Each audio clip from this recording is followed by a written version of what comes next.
Good evening, everyone. The Space Force awarded SpaceX $1.6 billion in launch orders. Believe it or not, Starliner might actually fly this year. The Trump administration is shifting science funding from academia to individual scientists. How is that going to work?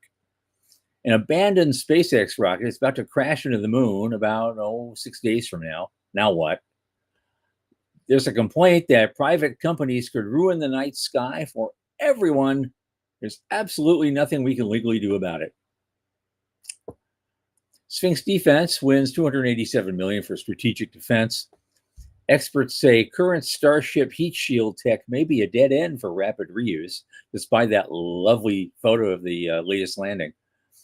MDA Space issues a $600 million in senior notes to finance U.S. expansion. Excuse me. Amazon Leo seeks FCC approval to launch 5,105 satellites that would connect with mobile devices. I got some things to say about that. And NVIDIA is sending GPUs to the moon for the first time. From the news desk at the Center for Space Commerce and Finance, my name is Thomas Andrew Olson, and this is The Unknown Quantity.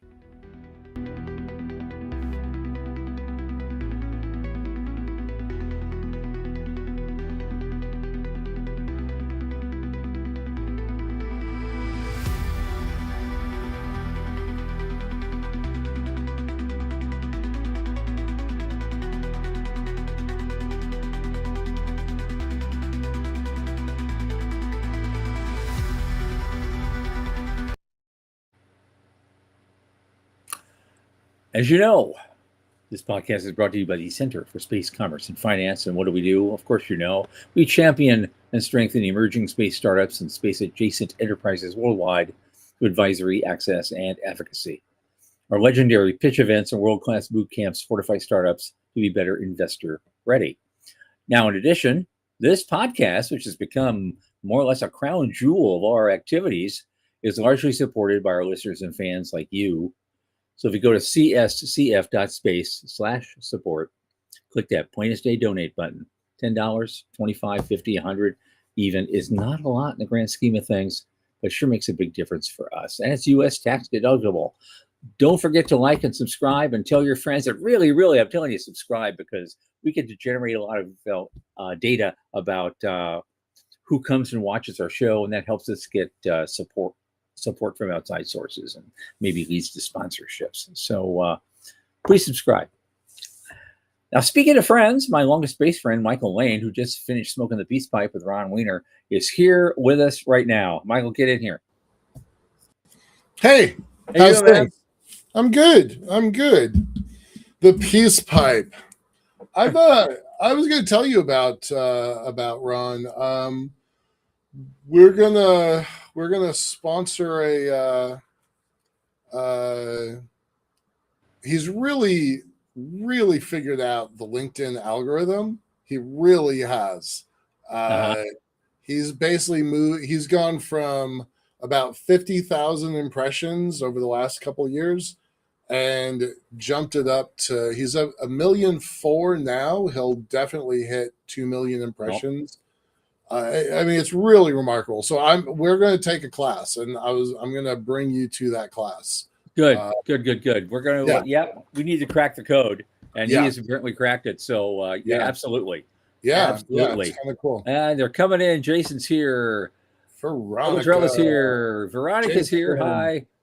Jason, dude, how is it that you are only a second level LinkedIn connection? I sent your connection request today. I'm like, wait, that can't be right. Anyway, I'm trying to do the work to make LinkedIn work for us. So absolutely. And hey, Joe's here. Hey, Joe, everybody's here. Thanks everybody for being here. Love you guys. All right. As you know, today is news night, punctuated by, I forgot to mention this, we're doing a deep dive into the Space Foundation semi-annual report on the global space industry. It looks pretty good. Good. Yeah. So, yeah. Ron is brilliant. I will tell him you said that. Absolutely. It's absolutely true. Okay, what's up first? Well, it's a very quick one. It's This is always space news. And it's always quick. it's always quick. It's just space news, right? But the important part is there's money on the table once again. SpaceX once again got 1.6 billion in launch orders for our military satellite networks. Now that stock went down another $3 today, but Mhm. a Rocket Lab is up 6.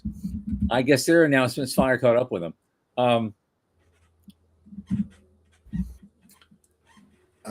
It went. It What is went down this? again. Stellar Dispatch. What is going on here? That's not What's the link happening? I sent you. What is going on? You're still on Anyway, the space news account, right? yeah. But anyway, the Space Force awarded SpaceX 2 launch task orders worth 1.6 billion total to Yeah. deploy military satellite constellations, more constellations, making the largest publicly announced batch of missions yet under the National Security Space Launch Phase 3 program. So they keep bringing it in, so that should stabilize things. That was the link, guys. It just defaulted to the other screen. Gotcha. All right. This is, we talked a little bit about this maybe 2 weeks ago, 3 weeks ago, about there's lane 1 and lane 2, not to be confused with Michael Lane. There's lane 1 and lane 2. Man, that didn't even get a chuckle. Oh, okay. Delayed reaction chuckle. Delayed. Stay in your lane. Stay in your lane. So there's lane 1 and lane 2, and I forget which one is which, but I think it's lane 1 is the high priority national security stuff, and that gets most of the money and most of the attention. And lane 2 is for kind of the up and comers. So Stoke and Rocket Lab and Relativity, they're still stuck in lane 2. I asked then, I still wonder, like, what does it take for Rocket Lab to move into lane 1, unless it's that they're a quasi American, quasi, Australian, New Zealand company. So that they may not ever be able to get lane 1. But yeah, well, that's cool. $1.6 billion. You think that's going to move the needle for their first earnings call? And tick tick tick. I think it's the 4th. It didn't move the needle for the stock upwards, but it may move the needle for their first earnings call a little bit. Yeah, a little bit. I mean, I'm gonna write a. I was just talking about LinkedIn a second ago. I'm gonna write a LinkedIn post tomorrow, about my own trials and tribulations around money, and then on. I'm sorry, I posted that this morning, and then I'm going to post one tomorrow. The phrase decacorn? Yes. Means $10 billion, $10 billion dollars. Right. So Musk's contract is he has to get SpaceX to be worth $7 trillion $500 million. That's in his contract if he wants to get that billion shares. We'll get 1 billion shares, and so I'm gonna post that tomorrow. But that's 7,500 unicorns. 7,500 unicorns. Which, by the way, a grouping of unicorns is called a blessing. I learned that this week. It's a blessing of unicorns. 7,500 unicorns seems like a herd. Seems like an endless, like a buffalo herd across the plain or something. That's a lot of unicorns. That's all I'm saying. All right, moving on. Sorry, I did not mean to. Well, you're just being you. I'm just being me. Okay, so when we last checked in on Boeing's Starliner in February, NASA was announcing it formally classified the crewed flight as a Type A mishap, which is a big deal, and it was a serious failure. And Jared Isaacman said the agency is working with Boeing to fully understand the risks associated and to remediate them. And so I was not going to fly his next mission, which is just a cargo flight to ISS, until those problems were identified and remediated. He didn't put a date on that. Well, now it appears this work is actually going quite well. And so they offered encouraging remarks. The redesign of the Starliner deficiencies is going well. We're feeling pretty good about that, said Boeing CEO Kelly Ortberg. And so mainly involved, the deficiencies involved the propulsion system, which imperiled the flight of the astronauts. But what happened to that helium leak? I'm looking for that. I don't see anything there. But anyway, they're looking at... I don't know. Yeah. Because in a world, well, it says here, in a world where SpaceX seeks to retire the Dragon in favor of Starship, right, and which the space community is not yet comfortable launching humans on Starship, and in which Starliner is actually flying, things could get interesting. Okay, I hadn't. But they're saying that maybe by the end of this year, one could fly. Right. You know, I hadn't really processed that. Right, Starship not being human rated for a while. We would then be back to no access. So Starliner has to be the path. All right. I can kind of get behind that, but I'll tell you, you would have to work pretty hard to convince me that that thing is ready to fly with people on it. Yeah. Speaking of Isaacman, this is not in our news feed, but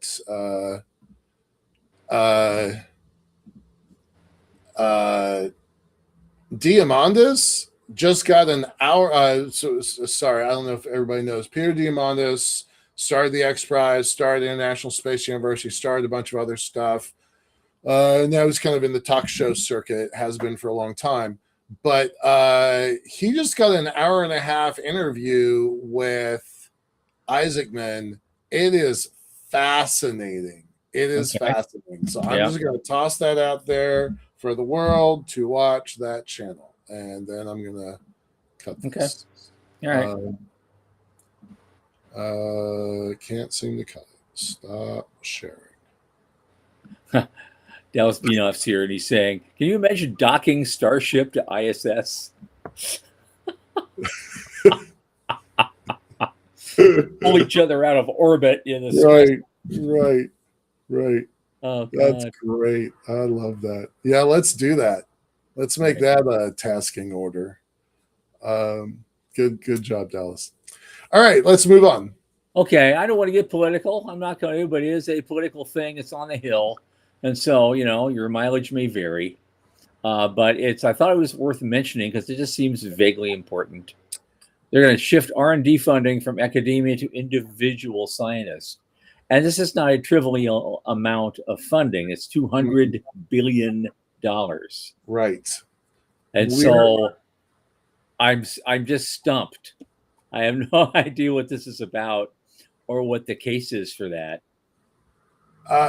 We are going to talk about this afternoon at the end of the show. Yep. To dig into that golden age of science report. They are responding to that. So they are taking that's the reasoning behind it.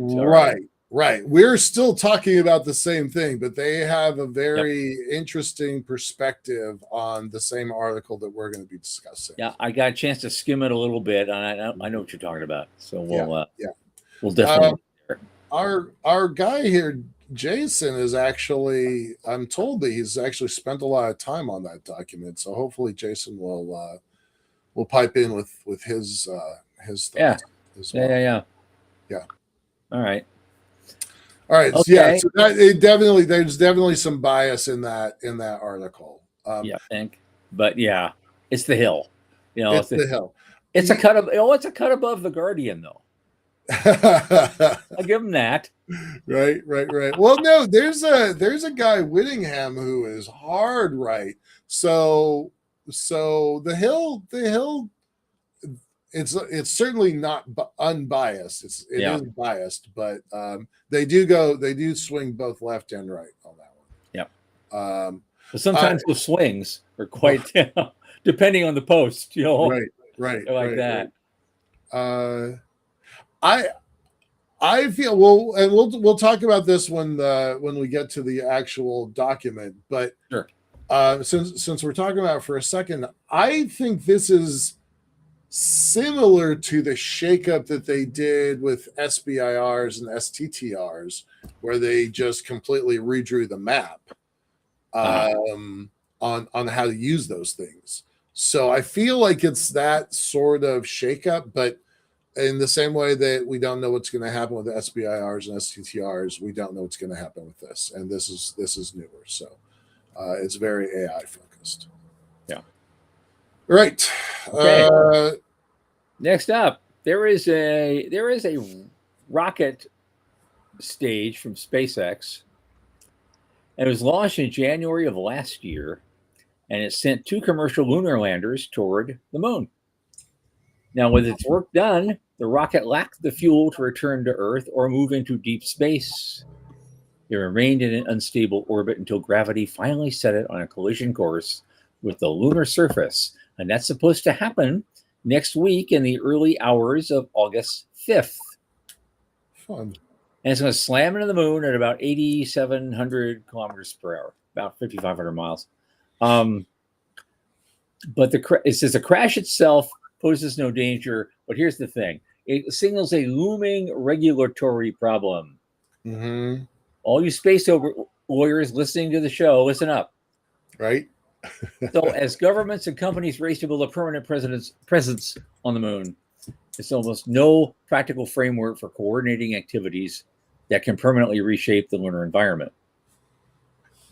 And so, of course, for astronomers and moon science junkies, this is an opportunity.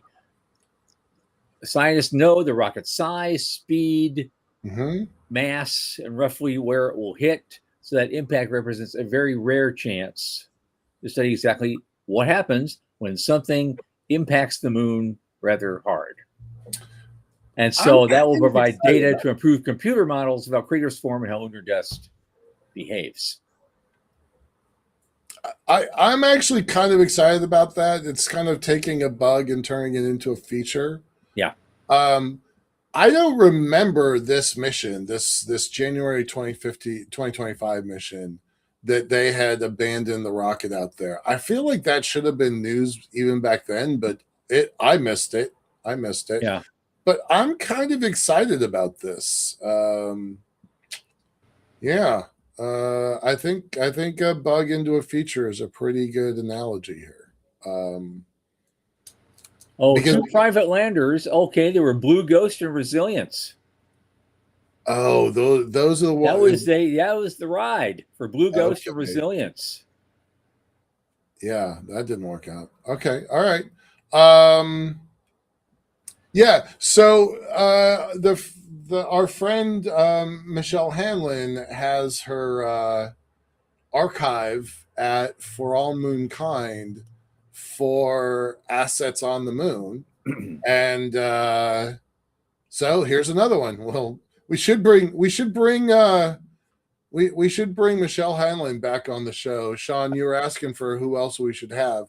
I'd say let's bring her back and have her chime in on a rocket crashing, the hulk of a rocket crashing on the moon, and see what she has to say, because I suspect she has something to say about that. Yep, and right when we start talking about this legal stuff, who shows up but Wes?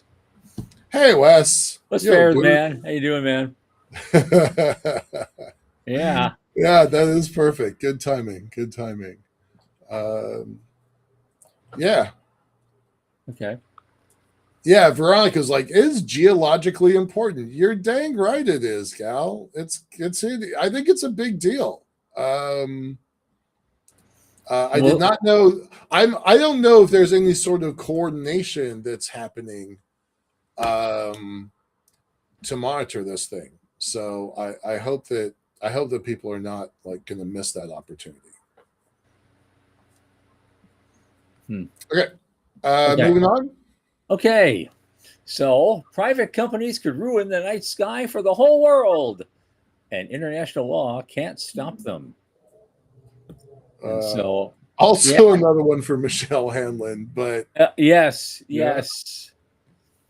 It's funny, interesting, because interestingly, the FCC can single-handedly greenlight massive projects that completely change the view of the night sky. Right. The rest of the world has like those mirrors.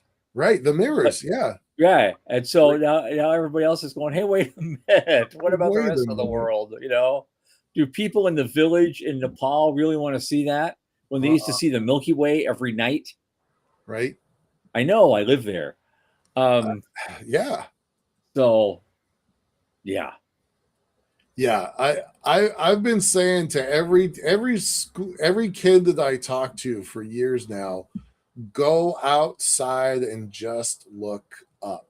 Yep. Right, because it's changing every single day or every other day now. So it's kind of but I guess the message here is that the technology is outpacing the regulatory environment by a huge amount. Oh, sure. Right. And people are starting to wake up to this. So I don't know. Do you think they'll actually try to reconvene at the UN someday to update the Outer Space Treaty? Because everything derives from that. That's a question for Wes. I asked him recently. Wes, you want to chime in on updating the Outer Space Treaty? I don't want to put words in your mouth. Yeah. But it's happened before. We've updated, the Law of the Sea Treaty. We've updated all sorts of things. Hell, a bunch of people in 1787 went to Philadelphia to update the Articles of Confederation, and we ended up with a constitution and a republic if you can keep it.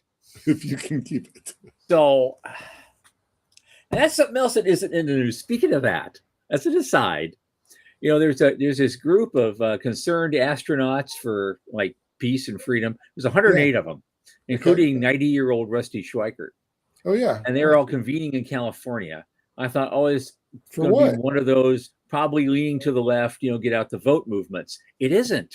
I looked up what they were doing. There's 108 astronauts, and they come from a wide variety of political backgrounds, all of them. And what they're pushing for is for people, though, to wake up and listen to what the Constitution's all about, and then insist that their elected leaders follow it. Huh. All right. I almost fainted at the desk. All right. So I also had another 108 potential guests for that event we want to do in the next year. So I'm keeping up with this. I'm following up with that. Yeah. Yeah, that is cool. I like that. Wes is saying one good thing about the Outer Space Treaty is if you are legit causing a problem, it's called due regard. Okay, well. Okay. That doesn't really answer the question we asked of are they going to rewrite the Outer Space Treaty? Because the question is still technology is outpacing the pace of regulatory. Right. And we saw that during the internet days, the earliest wild, wild west days of the internet, same story. And then Veronica chimes in here. That was so much damn fun, though. It was a lot of fun. Veronica's chiming in with the policy committee at the National Space Society. Let's see, to get the space treaty updated, but it's still collecting dust. So that's what we got. All right. Let's move on topics here. Okay, next topic. Are we ready for that? Okay. Yeah. This is a quick one. Sphinx Defense, another company I've never heard of, won a $287 million contract for strategic satellite communications software. Another Space Force award. So, but it's money. We have to talk about money in space. And when there's money in the news, boy, we talk about it. Right. But this is the interesting one because just because of the great picture. Experts warn current Starship heat shield tech is a dead end for rapid reuse. Right. And NASA has not made substantial investments in thermal protection research for decades. That's kind of the subheading. Is that true? That's what That's what Eric Berger is saying. I know. Berger's a smart guy. He's got good sources, but I just found that I was a little surprised by that because I guess I just kind of assumed. Oh my God, I know this guy, Rasky. Oh yeah, Yeah. absolutely. He was actually running the portal for a while. Right. Yeah. This quote is, is Rasky credible? Rasky is credible. He co-invented Pika, the material used for the Crew Dragon's heat shield. So, Starship's current thermal protection system is a dead end for all missions that require full and rapid reusability. That is a strong sentence. Well, if Rasky said it, yeah, it's credible. Which is why Eric is repeating it, right? Yeah, absolutely, kind of a absolutely. Big deal. Right. But he also cites as reasoning when we were developing the space shuttle's ceramic tiles to insulate that vehicle, they worked. But the agency was never able to crack the code on rapid reuse, as each individual tile, and there are thousands of them, required post-flight inspections. So that's why reuse of shuttle orbiters remained expensive and time-consuming. Still, SpaceX has advantages because its steel structure is far more tolerant of heating, and it can handle much hotter temperatures. But so a little bit of burn through might be acceptable. I don't know. But as far as rapid reuse goes, yeah. But I love that landing, this last one. It just floated there. Yeah, for days. My that's God. Uncanny. It is hard to picture that. It really is. Well, and Musk himself said this back in a podcast in February. If you want to be able to land, refill propellant, and fly again, you can't do this laborious inspection of 40,000 tiles type of thing. So, well, if you don't, you're not going to have your orbiter much longer, apparently, according to Dan Rasky. Right.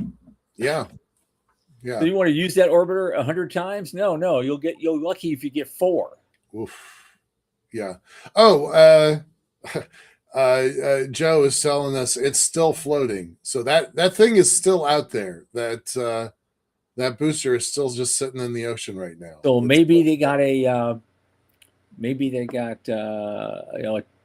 tow ship on it. And they're towing it into a port somewhere. They might actually haul it. They might actually put it on a big ship and haul it back for inspection. They'll inspect that one. I don't know who Uplifting Ventures is, but always good to have somebody outside say, has everybody subscribed to our channel? Because you know what? It would be really nice if everybody subscribed to the channel. Dallas is also saying it's still floating. So, quotes. Jinx you two. All right, let's move on. All right. Let's not move on just for a second because I'm just going to tell a quick story.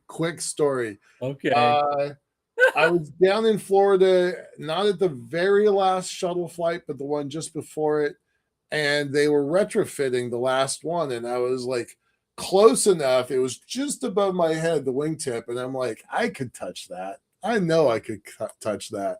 And the security guard like practically read my mind. He's like, A, you can't touch that.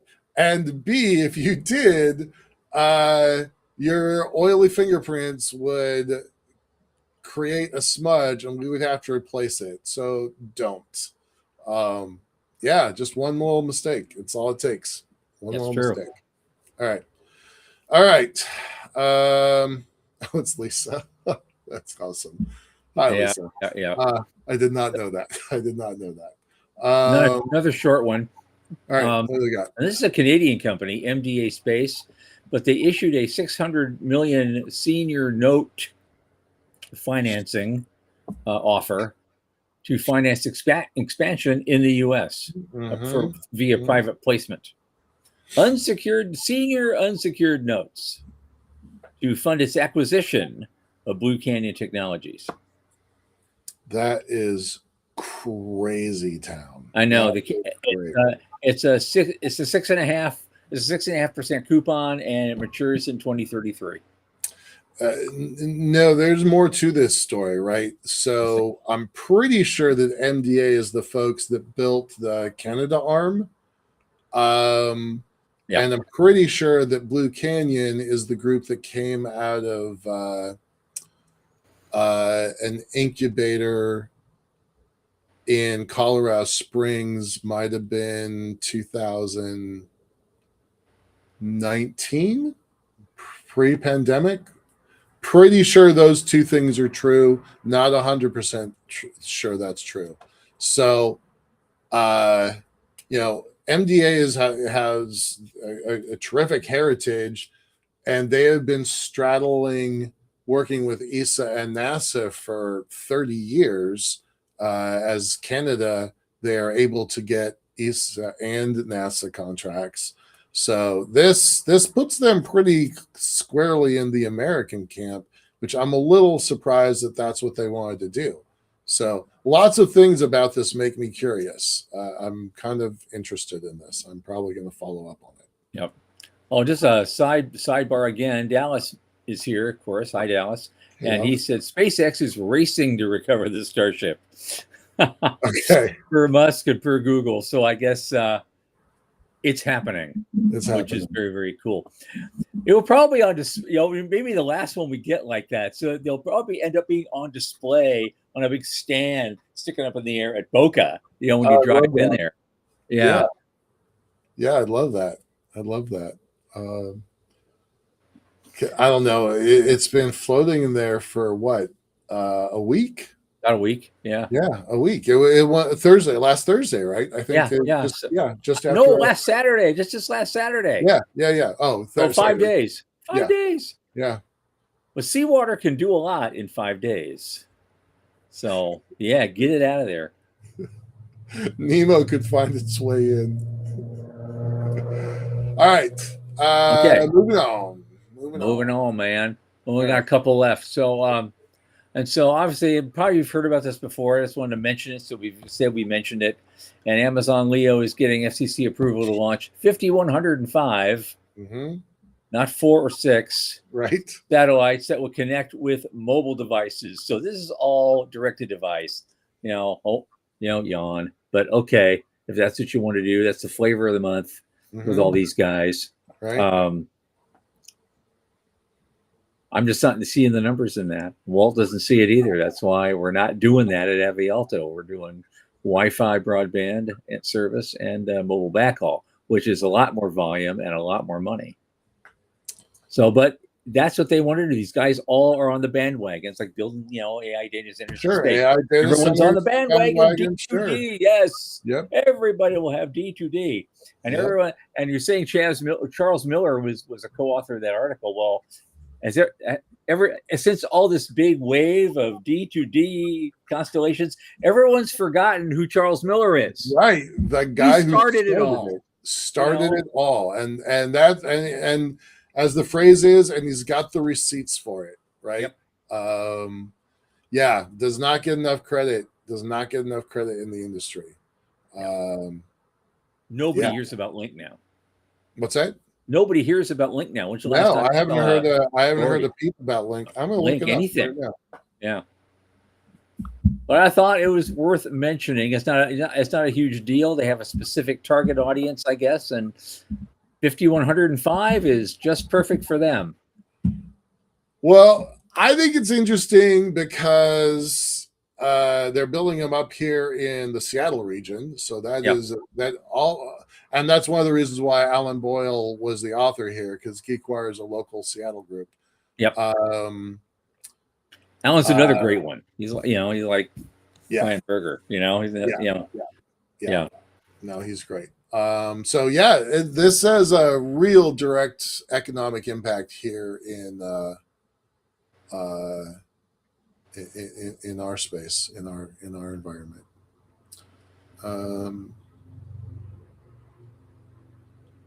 Okay. Actually,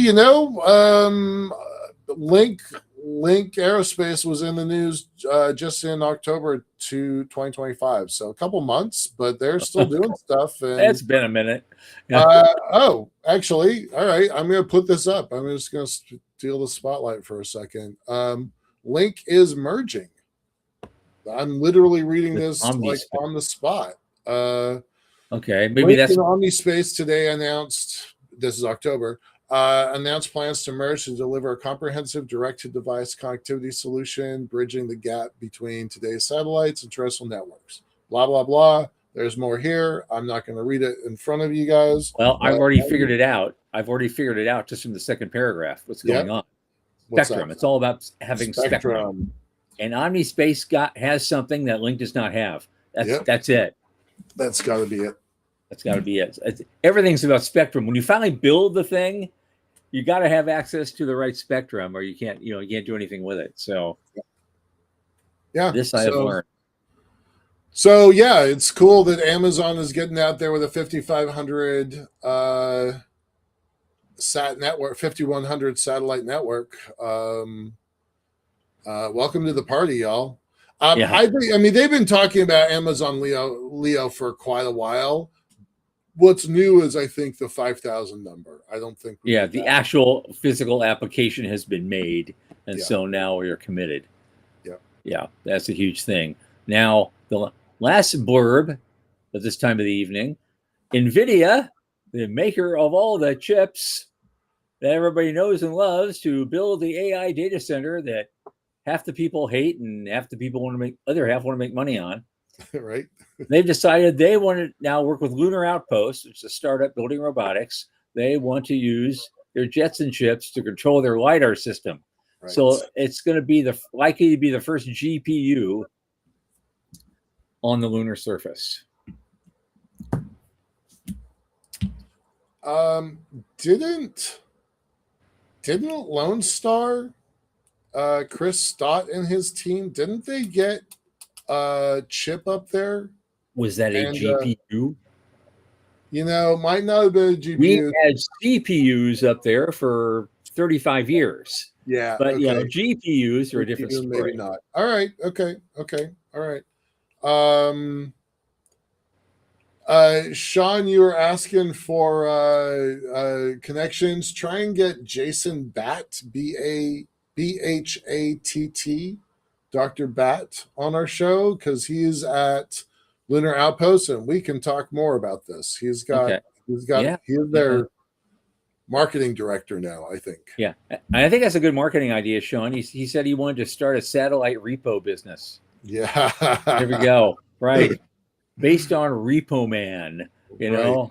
Where's Tracy Walter when you need him? There you go. Okay. The news is not over. It's just more news. But we're now going to focus on what we kind of think of it as the topic of the night, and maybe a second one if we run out of steam on the first one. Mm-hmm. And it's all about this very, very recent report that was just put out like just a few days ago from the Space Foundation. They do this twice a year, and it's called the State of the Global Space Economy. It's an analysis of commercial and government space mid-year. So they do this twice a year, and we're both. I've scanned over it a little bit, probably more than Michael has. So we're basically, this is truly unpacking, right, for us at the Unknown Quantity. We are looking at this thing for pretty much the first time in real depth, and so we remove the wrapping. It's Christmas Day. What do we got? Yeah. Well, of course, the big headline, $686 billion. And these are, by the way, 2025 numbers. Yep. That's pretty cool. But I got to tell you, I thought it was going to be higher. I thought we would have crested 700 billion. I was thinking of that too, but still, it climbed 12% year over year. So that's nothing to shake a stick at. No, right. We'll hit that 700 mark of next year if that pace continues. So last year it was just over 600 billion, 613 or so. It's hard to tell for sure. Sorry, 2024, 600. Yeah, over 2024. But I'll tell you why I was a little bit disappointed. A little bit. Okay. Because Amazon is the biggest company in the world, and they have 700 billion in annual revenues, and I just wanted to beat Amazon. That is purely the reason. I wanted us to be bigger. So it was a personal vendetta. It was. And I don't dislike Amazon. I just wanted our industry collectively, globally, to beat somebody. Well, I mean, I'm okay with second place if you just count, but I just, for scale, I wanted our industry to beat that one company. I didn't care who it was. It could have been Apple. It could have been, Texaco. I don't care. Exxon. I don't care. But, as long as one company is bigger than our entire industry, I think we have a ways to go. Yeah. Right. Of course. That's the comparison. An industry versus a company. Here's a chart I would like to see. I just thought about this because Amazon, I don't know what their market cap is. I presume it's in the trillions, but I think Apple is currently winning the day at 4.6 trillion in market capitalization. So you take, there are lots and lots of companies that contributed to that revenue stream last year. But what's their collective market capitalization? Somebody do that study, because I'll think you'll have a fascinating result, and it'll be a lot closer than you think. Wow, you just haven't made the revenue yet. Right. So many of the companies are not publicly traded, but a lot of the big ones are now. Yep. Can we assign that to Sean? I don't know if we can assign that to Sean, but that's he's asking for it. He goes, just break down the value stream. Well, Sean, if it's that easy, right? You're on. We expect a report in the morning on your next broadside that you put out there.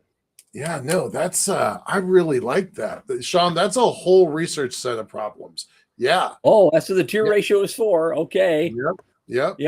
Good shameless pitch. Good for Tom, you. That's a great idea. That is a really, really intriguing idea. And that's the kind of thing that gets other people to report on it. That's a really, I like that a lot. Look at this. Jason says Elon now has a bigger yacht in the Indian Ocean than Bezos does. Does that help? Maybe. Mine's bigger. Fun. All right. No, let's keep working on this doc here a little bit. Yep. So that was one of the first key takeaways was mild disappointment that it wasn't just a little bit more. Do you want to talk about commercial space products versus infrastructure? I don't really have a lot to comment on that piece, so I'm going to kind of skip past that one. I mean, the commercial space products, there is a nice chart there. I mean, the total revenue went up 13%. There's this little chart right there, that one. That's a nice little breakdown of where that revenue came from. Now, the thing at the bottom, lunar activities, is only 0.36 billion. It's $360 million, but that's still nothing to sneeze at. There is, and it's up 3.2% from last year in public filings. That's the big one. They got the biggest growth of all those items there, despite that small number. The fact that much is going to the moon at all right now, is pretty amazing. Yeah, I don't know where that number comes from. I was kind of curious about that. You've got Lunar Outpost. We just talked about them, Intuitive and Astrobotic as playing on the same team now. Is that blue ring kind of carved out specifically. I don't know. I'm curious where they. It's one of the things about the Space Foundation. You can buy their membership and then get access to the more granular details, but we don't have it at this level. Right, not right now. Yeah. Well, it says the source right there. I mean, position, navigation, and timing. Yeah. Those numbers came from the European Union Agency for the Space Program with an E. And that was the largest source of commercial revenue. And so that's a huge, huge thing. And there's going to be more of it before we're through. They won't give up. They won't quit until they're tracking everybody, even in their sleep. Right. Yeah. I'm gonna, Sean, if you want to hit page 8, they actually do mention Link that we just described, Link Global, a moment ago. I'm gonna read that section here. Rather than competing directly with terrestrial mobile providers, most direct-to-device companies are partnering with mobile network operators to extend existing cellular coverage. SpaceX, AST, and Link Global have all established partnerships with mobile carriers such as T-Mobile, AT&T, and Verizon, allowing subscribers to access satellite connectivity using existing mobile devices and phone numbers. So that goes exactly what you were saying a minute ago there, Tom. Yeah. And again, they're especially Link. I mean, their model is very similar to Avialto's model. It's they're having flow, throughput, just flow using the local carriers to provide it to their customers. Yeah. And so it's just B2B for them. Like they're wholesaling it. The whole thing. Yep. All right. Anything else that want to talk about here? Earth observation grows. So sale of satellite imagery is going up and up and up, apparently. And that's why the Earth observation stuff is getting more popular. Yeah. It's almost Earth observation as a service now, right? Yeah, it is. There are enough what do they call it? Marketplaces. There's a couple marketplaces where you can be like, oh, I live at such and such address. Can you find my house? And it's almost that easy. And, Joe Luttrell talked to me about that probably 2 years ago, but it is actually coming online. Yeah. Yeah. Well, yeah, that market is like 4.3 billion last year or during this year or 2025. The revenue's up quite a bit. It's all downstream stuff, downstream products and services.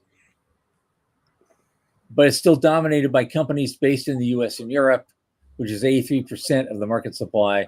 Yeah.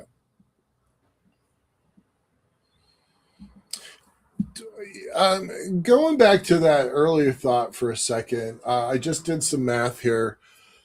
It's of the 686, and we know that Dr. Gerritsen has questioned those numbers because he thinks it's about a third of that. I'm not going to repeat his show from last week, but he slices the numbers a little bit differently. But the commercial sector versus the government sector is now almost an 80-20 split. And I guess I didn't think it had split that far. So that's something else I was going to bring up.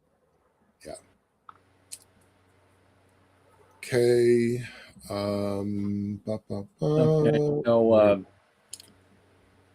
obviously there's a 364 million in revenue for lunar exploration services. Most of that came from CLIPS. Okay. So NASA's commercial lunar payload. It's funny because I really didn't think it was that far deployed. I'm looking at these numbers now, and I didn't think that much had gone out. So that's the answer. That's what I was puzzling over. Commercial revenues increasingly reflect this growing activity. Intuitive Machines reported 210 million In 2025, while Firefly generated 131 with programs including Blue Ghost. Japanese company iSpace reported 22 million in net sales for the fiscal year ending March 2026. Together, these companies generated approximately 364 million in revenue associated with commercial lunar activities. So that is a lot more than I thought there was. A lot more. A lot more. But this infrastructure alone, I mean, that was infrastructure alone was 158 billion. That was 29.1% of the total global commercial space economy. Yeah, and a 16.5% increase. And these are the guys that develop and manufacture the ground infrastructure and user equipment needed to operate the systems and deliver services. And they also include the manufacture and launch of spacecraft, the production of ground stations, user equipment, the whole shooting match. Yeah, that's cool. The more infrastructure, the better. Yep, absolutely. Yeah. There's a satellite manufacturing boom right now. Uncrewed commercial spacecraft accounted for 10.43 billion, 16% of the total market, representing a 67.2 increase from 2024. So the production volumes are going way up. Well, we didn't post it today, but K2 just got a $500 million investment that marks them at either 8.6 or 6.8. I might have those numbers. I have those numbers backwards. $6.8 billion or 8.6 billion. They just got 500 million new dollars to expand their very, very, very large satellite buses. That's the only thing they're doing is building extraordinarily large satellite buses. Yeah. And that's not even factored into this, right? That's just another deal that we didn't talk about today. Mm-hmm. Yeah, that's insane how much is going into that. Yeah. And so, but when you look at the massive stuff, it's just, if you visualize this in your head, just massive amount of stuff that's going into orbit, right? And the support stuff is going into orbit, and you see this little tiny trickle going to the moon, coming out that way. And so, I hope that trickle turns into a flow and then someday a flood, but not this year. Right. What is Sean trying to tell us here?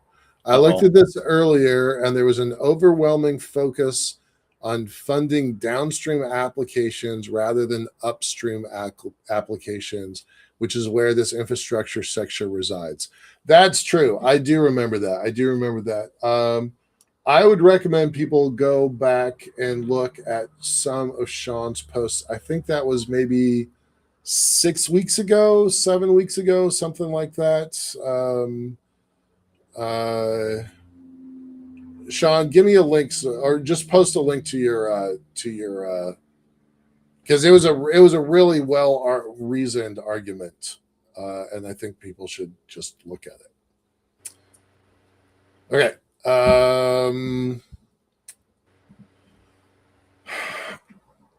Here's an interesting chart if you want to skip ahead. It's on page 18, and it shows the launch rates over a 5-year period out of all the major launch facilities in the U.S. Yeah, that's a great chart, isn't it? Look at that, especially the Cape. Look at the Cape. Yeah. 20 to 85, that's bonkers. KSC is starting to go up a little bit, but and Vandenberg is going up a lot. Mojave has gone down to like 0. Wow. And the Mid-Atlantic regional, almost nothing. Yeah, look at that. Well, okay, now Mid-Atlantic, hold my beer on that one, because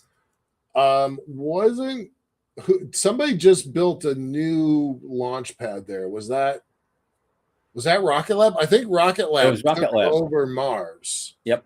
Mid-Atlantic Research Regional Spaceport.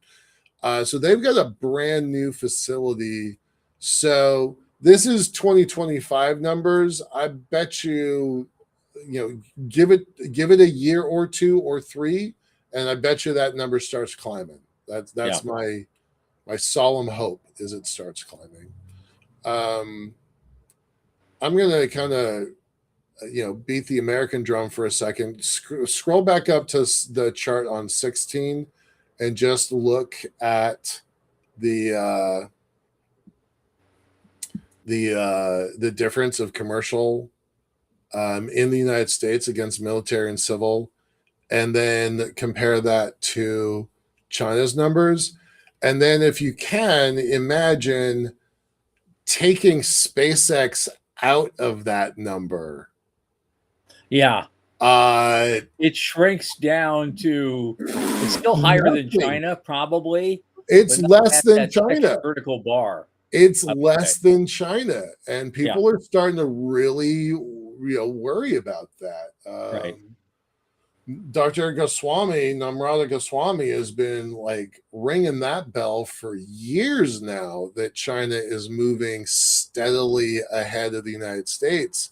And this one chart very clearly defines that. Yeah, it's really nice to be able to like, yay, America, blah, blah, blah, 164 launches. But if you took SpaceX out of that equation, it drops. And here's the thing, SpaceX themselves is taking themselves out of that equation because they have stopped accepting commercial flights after 2029 for the Falcon 9. Yeah. So what's that number going to look like? What's that number going to look like in just a year or two or three? So I know what Elon would tell you.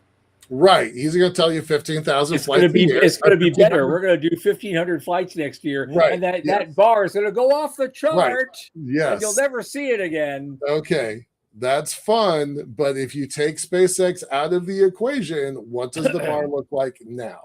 Yep. Well, maybe if they want to do that, that will give someone else an opportunity to make up that slack because the demand isn't going to go away completely just because Elon wants to make Falcon go away doesn't mean there won't be a demand for that level of service at the price point that they were accustomed to. Well, we saw by the way, here's the wrong button. Here's the report. I don't think we got that in there. We've already seen one carrier just decide to exit a market. Blue Origin left a market and left it wide open, and China jumped into it, and Virgin Galactic jumped back into it. So leaving a market's a deal. It's a thing. By the way, we only have 2 minutes left. This has been screaming through. I know, we're having so much fun. Anything else you want to look at? I don't know. I mean, human commercial spaceflight slows because they're putting everything into their orbital launchers, and so although interesting, Sean mentioned it. Did Elon make a market as now daring someone to fill it in? Wow, that's a really insightful question. I would say maybe they did, right? Rocket Lab would happily take over all 180 flights or whatever it was. I think 164 flights. Rocket Lab would happily take over that business. Relativity right behind them, and Blue right behind them. Yep. That might be exactly what it did. Yeah. And that bar chart will just keep going. Yep. Even if it's only 100 Starship flights a year, or not, 1,500. I would take that. I would take that. Because at that point, it's a matter of total mass being shot up there. Now we're getting, upward mass in a huge amount for each shot. So, 100 Starships is the equivalent of what? How many Falcon 9s? Oh God, 5, 6, something. I don't know. Yeah, it's in that range, if not a lot more. So okay. Well, we have a minute left. Anything else you want to say about this? We've covered actually most of it. Yeah. We haven't. I don't know what the conclusions are going to be. I could supposedly scroll to the bottom. There's so much stuff here to talk There's about. so much. I don't. I mean, we've covered a third of it, not even half. So it's Yeah, I worth know. reading, worth investigating. Maybe we'll bring it up next week when we have guests both times next week, right? Right. Here it Yeah. is. Yep. Yeah, there's no, and I scrolled to the bottom, and there is no conclusion. They're like, There's no formal conclusion to this. okay, It's just ends with Russia's space program is faded, and we're done. and it goes to the end notes, and we're done. So okay, on that, I guess we'll pick up the golden opportunity for science on Thursday. Monday. And on Monday, just so you know, this will be fun. We have another self-made guy he sounds really interesting. He's very young. His name is Yuk-Chi Chan. Oh, finally! Yes, Good. He's the founder and CEO of Charter Space, and they say they are powering the future of space finance. I'm really excited to talk to this guy. Yep, that's going to be a boatload of fun. Yeah, Don't miss that, you guys. Make sure to subscribe to our channel. We need the numbers. So thanks so much. we need the numbers. And for Michael Lade and Sean Key, I remain Thomas Andrew Olson. Keep watching the skies.